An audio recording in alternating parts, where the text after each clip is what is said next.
Bruschi is in Vegas for Monday Night Football, so Tedy Bruschi is here. Yeah. The regular Monday crew, and it begins with the 5th meeting in 5 years between the Chiefs and the Eagles. First-time teams in different conferences had ever met 5 times in 5 years. They had split the first 4, including 2 Super Bowls. Here we go. Less than a minute to play in the first quarter. Saquon Barkley. Offensive line starts out dominating for the Philadelphia Eagles. Saquon ready to go. Eagles up.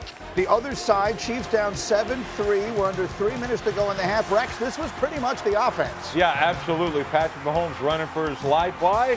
Bruschi's going to tell us later why. Exactly. No blocking. Chiefs up 10-7. Now, this is the whole game. 13-10 Eagles, long drive, and the ball hits Kelsey in the hands. Tedy, a devastating turn of events for Kansas City. After a long drive, too, it was 90 degrees out there on that field. The Chiefs are wearing down the Eagles defense, and they come up with a huge play. Makuba, Johnny on the spot. Their chances to win the game fell 26% on that play. And then back the other way come the Eagles on the ensuing drive. That's a 28-yard gain on 3rd and 10, and that sets up the absolute abomination that is the brotherly shove. Hurts in for the touchdown. Eagles go up 20-10. Looks like it's going to be ball game. But Mahomes still swinging. D. Wood, he's got a man wide open, and he misses him. A wide open. We talk about the lack of explosive plays. How often do you see Pat Mahomes miss those type of plays? Well, you wouldn't see it a minute later because this time, let it go. The same receiver, and it's a perfect throw. Thornton with the catch, 49 yards. It's a 3-point game, and so now the Eagles just need to keep doing this. How the people who run the National Football League, who are so smart, allow their marquee game to turn into this, I will never understand, but that's what it was. Eagles run out the clock 20-17, and they hand the Chiefs their 2nd loss to start the season. If you are under the age of 10, first of all, good morning, have fun in school. Second of all, this is the first time you've ever seen Kansas City 0-2. The last time it happened was 2014. Subsequently, the last time Patrick Mahomes was 2 games under 500 was his last year at Texas Tech in 2016. It is uncharted territory for Mahomes and the Chiefs.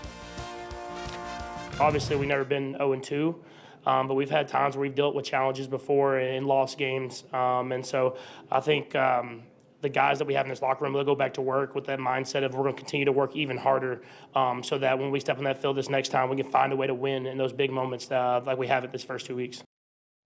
All right, put your feet up. We have so much to get to, and we start here with this game. There were a lot of different things you could point a finger at, but if there was one most significant, Tedy, why are the Chiefs 0-2?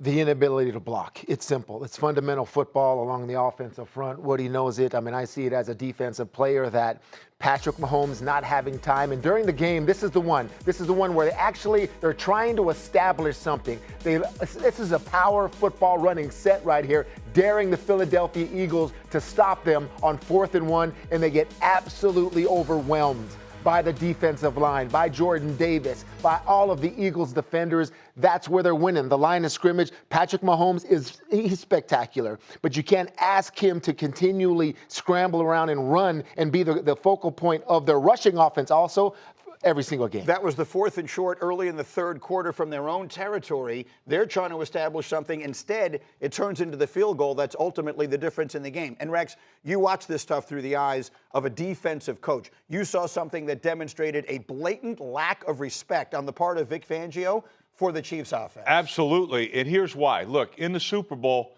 we all know he never had a blitz one time. It was a 4-man rush the entire Super Bowl, right? They had 6 sacks. 0. Okay. 0 times. This game, a third of the pass attempts, Vic Fangio sent blitzes. By the way, Vic Fangio never blitzes. Right. All right? And it just tells you right there, who's he respect? He's got no weapons. He's got no weapons. So it's the pass protection, certainly, but he's got no weapons to throw to. And so until that Rashee Rice gets off a suspension, that's the way you can anticipate preparing defenses going after Patrick Mahomes. And until you get some type of weapons, man, this ain't the same team. Rashee Rice suspended. Xavier Worthy still injured. We'll ask Schefter in a second when he might be back, maybe as soon as this week against the Giants. But for the moment, that leads you, D. Wood, to say what about Kansas City? Nobody's scared of anybody over there. You talk about Vic Fangio, and the reason why he blitzed a third of the time is like, you look around, who's the guy that can hurt me? Nobody can hurt me for the Kansas City Chiefs on defense. You got, a diminished Travis Kelce. Obviously, you saw the huge drop that led to the interception. They don't really have anybody outside that you have the game plan against. It's really about number 15. Number 15 pulling the rabbit out of the hat, doing spectacular things that we've been accustomed to him seeing. But if you don't have that, the Kansas City Chiefs have nothing on offense that threatens any of these teams out here. This is something you just can't come back from right here. I mean, the Travis Kelce drop was huge. I mean, this is after a 13-play drive. It's 90 degrees out there. They're wearing down the Eagle defense, and then all of a sudden, Makuba gets the play. But you know what? That you talk about a 13-play drive. That's what we've been talking about with the Kansas City Chiefs, the problem, because it is so hard to make these drives in the National Football League without any explosive plays. Okay, and then you go.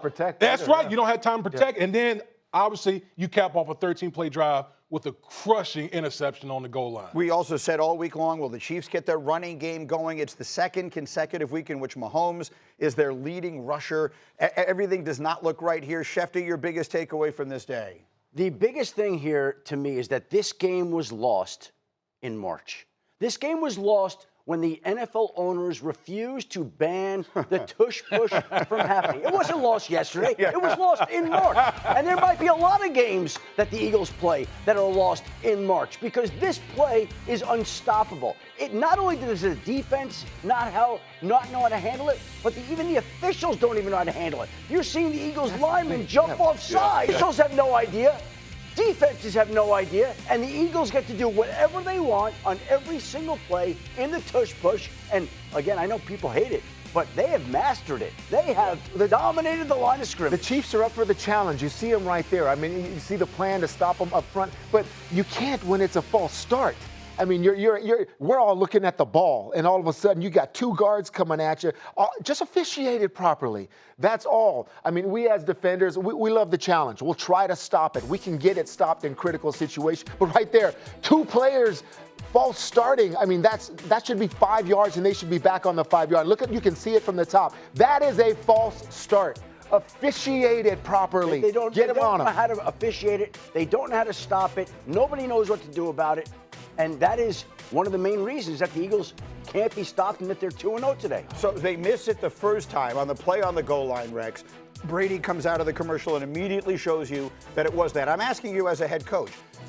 That word is relayed to you at some point, right? So does Andy Reid not say to the refs, hey, the next time they do this, be watching for the false start? Because they do it again on the next sequence, and it's not called again. Yeah, it almost looks like it's being taught.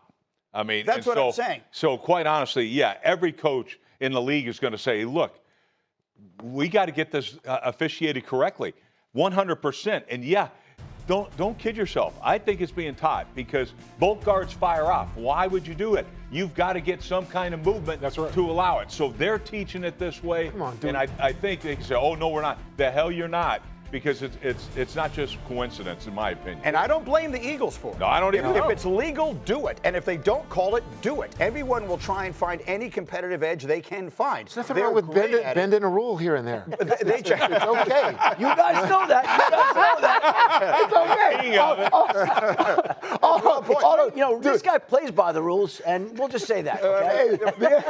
Just use a replay assist to help these officials because they can't see it. Oh my gosh. The point of it is they've changed so many things in the NFL because of the watchability of it. This is not about the Eagles. It is not about taking anything away from them. It is. I can't imagine anyone besides the most ardent Eagle fan does not find that excruciating to watch when they line up in that. I don't know why they didn't get rid of it. So that's one of the two huge stories of the day is the Chiefs starting out 0-2. Schefter, maybe the bigger one comes from Cincinnati. Well, listen, the Chiefs are 0-2, but they might be in a position that is even better than the Cincinnati Bengals, who oddly enough are 2-0 for the first time since 2018 and have lost their quarterback. Now, we don't know exactly how long he's going to be out, but he's going to be out, and there's the real possibility that it's going to be an extended period, possibly even for the season. They're still going over the images of his MRI. They're still looking at the turf toe injury he suffered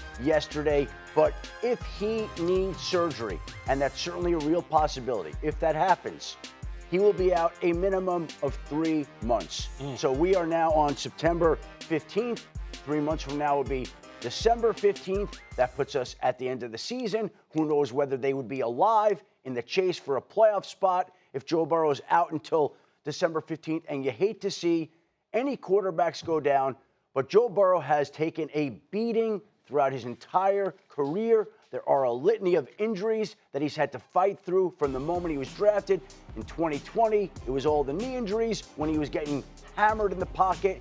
There was the right wrist injury in 2023. Now there's the turf toe with the full extent of the damage, and the time is still to be determined. And every football player, I was watching the game with all of you guys after Countdown yesterday, every one of them said turf toe is the worst named injury in the world because it makes it sound like nothing, but it's actually an incredibly severe, painful, and significant injury, and it could cost the Bengals and their quarterback the season. Rex, what's your first takeaway? Yeah, I mean, look, I've seen careers ended on turf toe. All right, Bart Scott, Jonathan Ogden, who's only a first ballot Hall of Famer. Right. I mean, this thing it's no joke, especially when you're a quarterback and things. But I think there's a bigger problem here. I think the problem is you've got these weapons and all that. That's great. How about we prioritize protecting our quarterback? It drives me crazy. You get all these five guys out in the route. They don't protect the damn quarterback. And so Cincinnati, you've done it since this kid came in the league.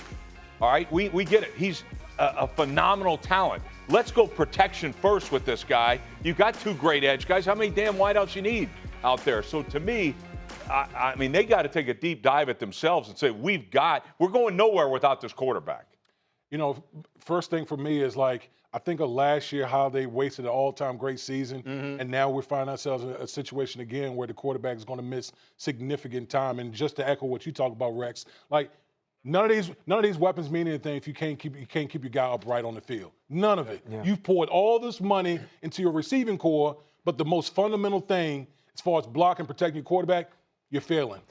You want to see him play. You want to see Joe Burrow play, but I mean, injury prone is what he's been. It's obviously what he is now. I mean, Browning is capable. I mean, but it's can they even compete now for that division? It's going to be very hard for the Bengals. Hembo pointed out their pass block win rate per ESPN research since Joe Burrow came into the league: 29th and 20, 30th and 21, 30th and 22, 27th and 23, 32nd and 24, and 28th this year.